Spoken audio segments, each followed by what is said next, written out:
70세 박순자 씨는 오랜 친구들과 점심 식사를 하다가 이런 말을 했답니다. 우리 아들 이번에 강남에 아파트 샀어. 30억 넘게 줬대. 그 자리가 조용해졌어요. 함께 밥 먹던 친구들이 갑자기 말이 없어졌답니다. 순자 씨는 이상했어요. 좋은 소식인데 왜 다들 그러지? 하지만 그날 이후 친구들에게서 연락이 뚝 끊겼답니다. 카톡 보내도 답이 없고, 모임 날짜를 정하자고 해도 다들 바쁘다고만 하고, 순자 씨는 나중에야 알았어요. 그 자리에 있던 친구 중 한 분의 아들은 사업 실패로 전세금도 못 뺀 상태였고, 또 다른 친구의 딸은 이혼 후 좁은 원룸에서 힘들게 살고 있었다는 걸요. 순자 씨는 자랑하려던 게 아니었어요. 그냥 기쁜 마음에 나눈 이야기였을 뿐인데, 그게 친구들에게는 자랑으로 들렸고 비교가 되었고 결국 40년 우정이 금이 간 겁니다. 혹시 여러분도 이런 경험 있으신가요? 좋은 마음의 한 말이 관계를 망친 경험요. 아니면 친구의 말에 상처받은 경험요. 나이 들수록 말 한마디가 관계를 결정합니다. 오늘은 아무리 친해도 절대 드러내면 안 되는 것들과 품격 있는 대화의 기술을 알려드리겠습니다. 여러분의 노년을 위해 중요한 시간이니까 끝까지 함께 해주세요. 자, 이야기 시작합니다. 나이 들수록 친구가 소중합니다. 가족은 각자 바쁘고 자녀들은 자기 삶을 살고 배우자마저 먼저 떠나면 남는 건 친구뿐이에요. 그래서 우리는 친구를 소중히 여깁니다. 오랜 시간 함께한 친구일수록 더 편하게 대하죠. 우리 사이에 뭐 이 정도는 괜찮겠지 하면서요. 하지만 바로 그 편함이 관계를 망가뜨립니다. 친하다고 해서 다 말해도 되는 건 아니에요. 오히려 친할수록 더 조심해야 합니다. 왜냐하면 가까운 사이일수록 상처는 더 깊게 남으니까요. 오늘 말씀드릴 5가지는 아무리 친해도 절대 드러내면 안 되는 것들입니다. 이걸 지키는 것만으로도 여러분의 인간관계는 훨씬 평화로워질 거예요. 첫째, 돈 자랑입니다. 돈 이야기는 관계를 가장 빠르게 망가뜨립니다. 우리 딸 시댁이 부자래. 차만 3대야. 나는 요즘 연금이랑 월세 받는 거 합치면 한 달에 꽤 되더라. 우리 손자 미국 유학 보냈는데 학비가 좀 들긴 하지만 투자할 만해. 이런 말들 혹시 하신 적 있으신가요? 자랑하려는 의도가 아니었을 수도 있어요. 그냥 좋은 소식을 나누고 싶었을 수도 있죠. 하지만 듣는 사람은 다르게 받아들입니다. 특히 그 사람의 형편이 어렵다면 여러분의 말은 자랑으로 들립니다. 비교가 되고 초라해지고 질투가 생깁니다. 그리고 관계는 서서히 멀어지기 시작해요. 2025년 서울대학교 심리학과 연구에 따르면 65세 이상 노인들 사이에서 관계가 틀어지는 가장 큰 원인 중 하나가 경제적 격차와 그에 대한 무신경한 언급이라고 합니다. 같은 시간을 살아왔지만 누구는 풍족하고 누구는 어렵습니다. 이건 누구의 잘못도 아니에요. 하지만 풍족한 사람이 그걸 자랑하는 순간 관계는 무너집니다. 혹시 여러분도 이런 경험 있으신가요? 친구가 자기 자녀 자랑이나 돈 자랑을 늘어놓을 때 마음이 불편했던 경험요. 그게 바로 상대방도 여러분의 말을 들을 때 느끼는 감정입니다. 68세 김영자 씨는 친구 모임에서 이런 말을 들었답니다. 우리 며느리가 이번에 명품 가방 사줬어. 300만 원짜리래. 효심이 대단해. 영자 씨의 며느리는 명절에 5만 원짜리 선물 세트도 부담스러워하는 형편이었어요.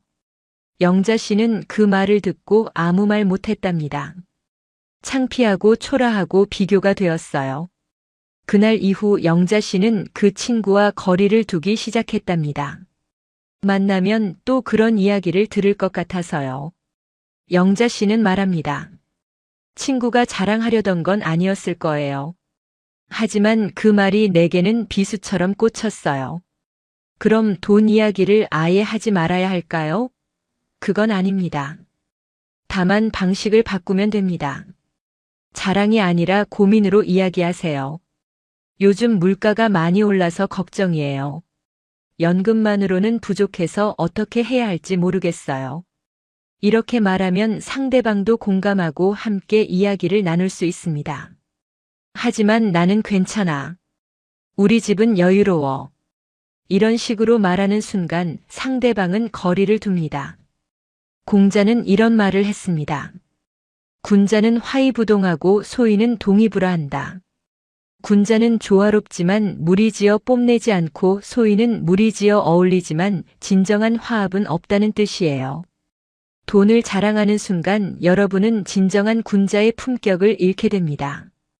72세 최명숙 씨는 이런 경험을 했답니다. 친한 친구 모임에서 우리 손자가 의대 들어갔어. 등록금이 좀 들긴 하지만 투자할 만하더라라고 말했어요. 그 자리에 있던 한 친구의 손자는 대학도 못 가고 알바를 하고 있었답니다. 그 친구는 아무 말 없이 웃었지만 그날 이후 모임에 나오지 않았어요. 명숙 씨는 나중에야 알았답니다. 자기 말이 그 친구에게 상처가 되었다는 걸요. 명숙 씨는 말합니다. 나는 정말 자랑하려던 게 아니었어요. 그냥 좋은 소식을 나누고 싶었을 뿐인데. 하지만 그게 친구에게 상처가 될 줄 몰랐어요. 그 일 이후로 돈 이야기는 절대 하지 않기로 했어요. 둘째, 친구를 영업 대상으로 대하는 태도입니다. 요즘 시니어들 사이에서 이런 일이 많아졌습니다. 보험 판매, 건강식품 판매, 다단계 사업, 투자 권유 이런 것들이요. 67세 이정숙 씨는 이런 경험을 했답니다.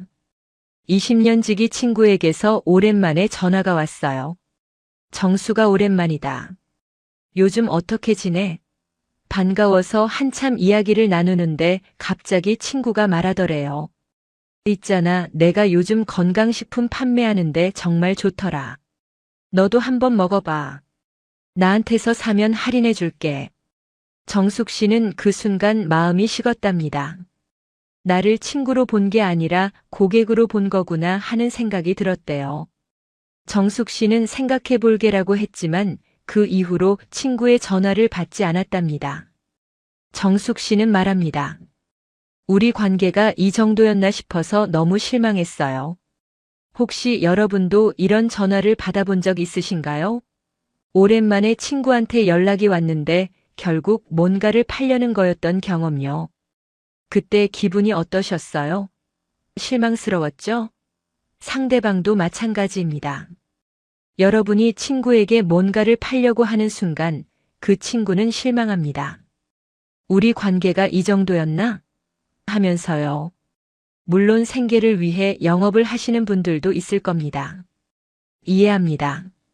하지만 친구는 마지막까지 남겨두세요. 친구에게까지 영업을 하기 시작하면 결국 친구도 고객도 모두 잃게 됩니다. 71세 강순희 씨는 이런 경험을 했답니다. 보험 설계사로 일하시는데 실적이 필요했어요. 그래서 친한 친구들에게 전화를 돌렸답니다. 이번에 좋은 상품이 나왔는데 한번 가입해봐. 나 좀 도와줘. 처음에는 몇 명이 도와줬어요. 하지만 그 이후로 친구들이 연락을 피하기 시작했답니다. 전화해도 안 받고 모임에도 나오지 않고 순희 씨는 그제야 깨달았답니다. 내가 친구들을 잃었구나. 순희 씨는 말합니다. 실적은 다시 만들 수 있지만 친구는 다시 만들 수 없어요. 그걸 너무 늦게 깨달았어요. 만약 정말로 여러분이 하는 일을 친구에게 소개하고 싶다면 방법을 바꾸세요. 권유가 아니라 정보 제공으로요. 요즘 내가 이런 일을 하고 있어. 혹시 관심 있으면 언제든 말해. 하지만 부담 갖지 마. 이렇게 말하고 그 이후로는 절대 다시 언급하지 마세요. 친구가 관심 있으면 먼저 물어볼 겁니다. 관심 없으면 그냥 넘어가는 거예요. 그게 관계를 지키는 방법입니다. 칸트는 말했습니다. 인간은 수단이 아니라 목적이어야 한다. 친구를 돈을 벌기 위한 수단으로 대하는 순간 여러분은 친구를 잃게 됩니다. 셋째, 돈을 거절할 때 정색하는 태도입니다. 69세 윤미자 씨는 이런 경험을 했답니다. 친한 친구가 급하게 돈이 필요하다며 300만 원을 빌려달라고 했어요.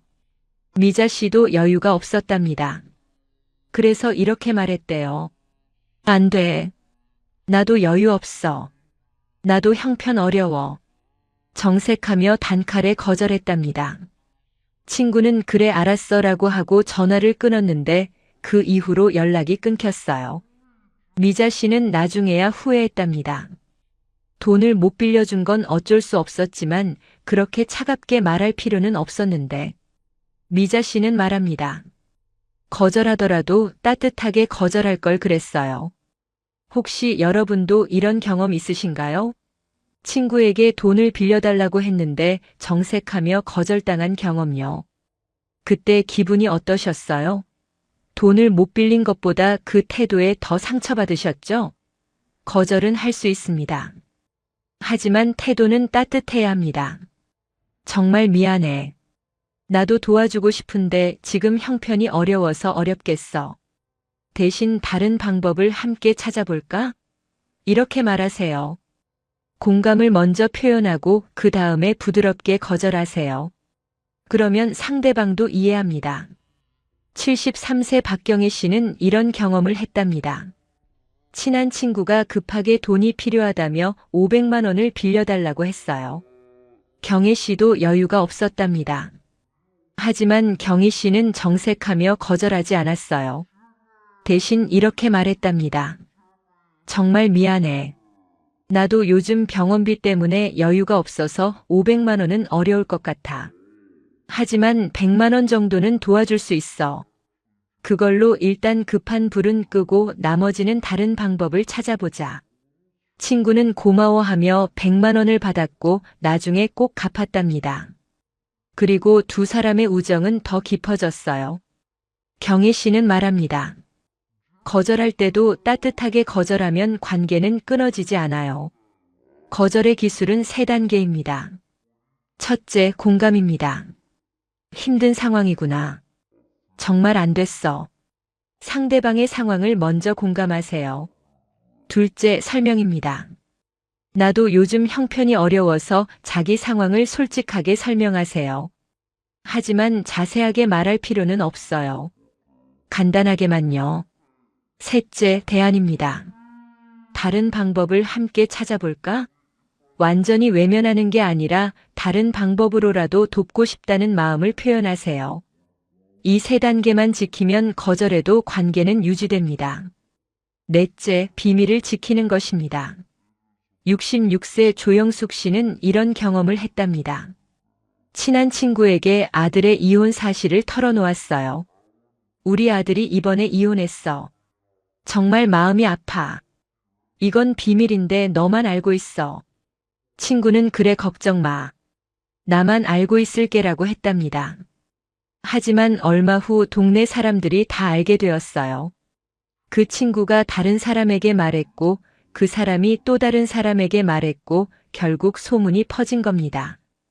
영숙 씨는 말합니다. 내가 입을 다물었어야 했어요. 친구를 믿었는데 결국 배신당했어요. 그 일 이후로 어떤 비밀도 말하지 않기로 했어요. 혹시 여러분도 이런 경험 있으신가요? 친구에게 비밀을 털어놓았는데 나중에 그 비밀이 다른 사람들에게 퍼진 경험요. 그때 기분이 어떠셨어요? 배신감이 들고 화가 나고 후회되셨죠? 내가 왜 그 말을 했을까? 하면서요. 비밀은 아예 말하지 않는 게 최선입니다. 특히 여러분의 약점이 될 수 있는 비밀, 가족의 치부, 자녀의 문제, 건강의 비밀 이런 것들은 절대 말하지 마세요. 말하는 순간 여러분의 약점이 됩니다. 비밀을 지키는 가장 좋은 방법은 애초에 말하지 않는 겁니다. 말해야 마음이 편해질 것 같아라고 생각하시나요? 착각입니다. 말하는 순간은 시원할 수 있어요. 하지만 나중에 후회하게 됩니다. 내가 왜 그 말을 했을까? 하면서요. 쇼펜하우어는 말했습니다. 침묵은 지혜로운 자의 대답이다. 말하지 않는 것도 지혜입니다. 특히 비밀은 더욱 그렇습니다. 이제 좋은 인간관계를 위한 3가지 수칙을 말씀드릴게요. 첫째, 경청입니다. 경청은 말이 끝나기를 기다리는 척이 아닙니다. 마음을 듣는 겁니다. 상대방이 말할 때 핸드폰 보지 마세요. 딴 생각하지 마세요. 다음에 뭐라고 대답할지 생각하지 마세요. 그냥 온전히 들으세요. 상대방의 눈을 보고 고개를 끄덕이며 들으세요. 그러면 상대방은 존중받는다고 느낍니다. 이 사람은 내 말을 진심으로 들어주는구나 하면서요. 69세 조영자 씨는 이런 경험을 했답니다. 친구들 모임에서 한 친구가 자기 고민을 이야기하는데 다른 친구들은 핸드폰만 보고 있었답니다. 하지만 영자 씨는 그 친구의 눈을 보며 고개를 끄덕이며 온전히 들었어요. 그날 이후 그 친구는 영자 씨를 가장 믿는 친구로 여기게 되었답니다. 영자 씨는 말합니다. 경청은 최고의 선물이에요. 돈 한 푼 들지 않지만 상대방에게는 큰 위로가 되죠. 둘째, 격려입니다. 칭찬과 격려는 다릅니다. 칭찬은 결과를 인정하는 거예요. 잘했어, 대단해 이런 거죠. 하지만 격려는 과정을 인정하는 겁니다. 많이 힘들었겠다. 정말 노력했구나 이렇게요. 시니어들에게는 격려가 더 필요합니다. 왜냐하면 나이 들면 결과보다 과정이 더 힘들거든요. 잘했어보다 힘들었을 텐데 고생했어라는 말이 더 큰 위로가 됩니다. 혹시 여러분도 누군가에게 격려받고 싶으신가요? 내가 얼마나 힘들게 살아왔는지 알아줬으면 좋겠어 하고 바라신 적 있으신가요? 그렇다면 먼저 다른 사람을 격려하세요. 여러분이 격려하면 상대방도 여러분을 격려하게 됩니다. 격려는 순환합니다. 셋째, 겸손입니다. 나를 낮출수록 관계의 격이 올라갑니다. 나는 이렇게 살았어. 나는 이렇게 성공했어. 이런 식으로 자랑하지 마세요. 대신 나도 많이 부족해. 나도 실수 많이 했어. 이렇게 낮추세요. 그러면 상대방은 편안해집니다. 이 사람은 나를 판단하지 않는구나. 나도 편하게 이야기할 수 있겠다. 하면서요. 겸손은 관계를 편안하게 만듭니다. 니체는 말했습니다. 진정한 힘은 스스로를 낮출 줄 아는 데서 나온다. 자신을 높이는 사람은 약해 보입니다. 하지만 자신을 낮추는 사람은 강해 보여요. 역설적이지만 사실입니다. 이제 품격 있는 대화의 기술을 알려드릴게요. 첫째, 한 박자 쉬고 말하는 습관입니다. 상대방이 말을 끝내고 한 박자 쉰 다음에 대답하세요. 그 한 박자의 여유가 여러분의 말에 무게를 실어줍니다. 급하게 대답하면 가볍게 들리지만 한 박자 쉬고 대답하면 이 사람은 생각하고 말하는구나라고 느껴집니다. 둘째, 천천히 낮게 말하는 습관입니다. 빠르고 높은 목소리는 불안해 보입니다. 하지만 천천히 낮게 말하면 안정적으로 들려요. 말의 속도가 인생의 무게를 결정합니다. 천천히 말하는 사람은 여유로워 보이고 품격 있어 보입니다. 셋째, 상대방의 이름을 불러주는 습관입니다. 영희야, 순자야 이름을 불러주세요. 이름을 불러주면 상대방은 존중받는다고 느낍니다. 이 사람은 나를 중요하게 생각하는구나 하면서요. 마지막으로 품격이라는 한자를 보세요. 입구자가 3개나 들어있습니다. 사람의 격은 무엇을 가졌느냐가 아니라 무엇을 말하지 않느냐에서 드러납니다. 돈 자랑하지 않는 것, 친구를 영업 대상으로 보지 않는 것, 따뜻하게 거절하는 것, 비밀을 지키는 것 이런 것들이 여러분의 품격을 만듭니다. 말하는 것을 조심하는 것 그것이 바로 품격의 시작입니다. 여러분 오늘 이야기 끝까지 들어주셔서 진심으로 감사드립니다. 오늘 배운 것 중에 딱 하나만 기억해 주세요. 그것만으로도 여러분의 관계는 훨씬 평화로워질 겁니다. 혹시 주변에 이 이야기가 필요한 분이 계시다면 카톡으로 공유해 주세요. 이 영상 한번 봐봐. 나한테 정말 도움이 됐어. 여러분의 작은 나눔이 누군가에게는 큰 위로가 될 수 있습니다. 오늘 이 영상이 도움이 되셨다면 구독과 좋아요로 함께 해주세요. 여러분의 구독 하나하나가 제게는 정말 큰 힘이 됩니다. 오늘부터 말 하나를 바꿔보세요. 말이 바뀌면 관계가 바뀌고 관계가 바뀌면 인생이 바뀝니다. 여러분 한 분 한 분 모두 품격 있고 존중받는 삶을 사시길 진심으로 바랍니다. 항상 건강하시고 행복한 일만 가득하시길 바랍니다. 지금까지 황금노후였습니다. 진심으로 감사드립니다.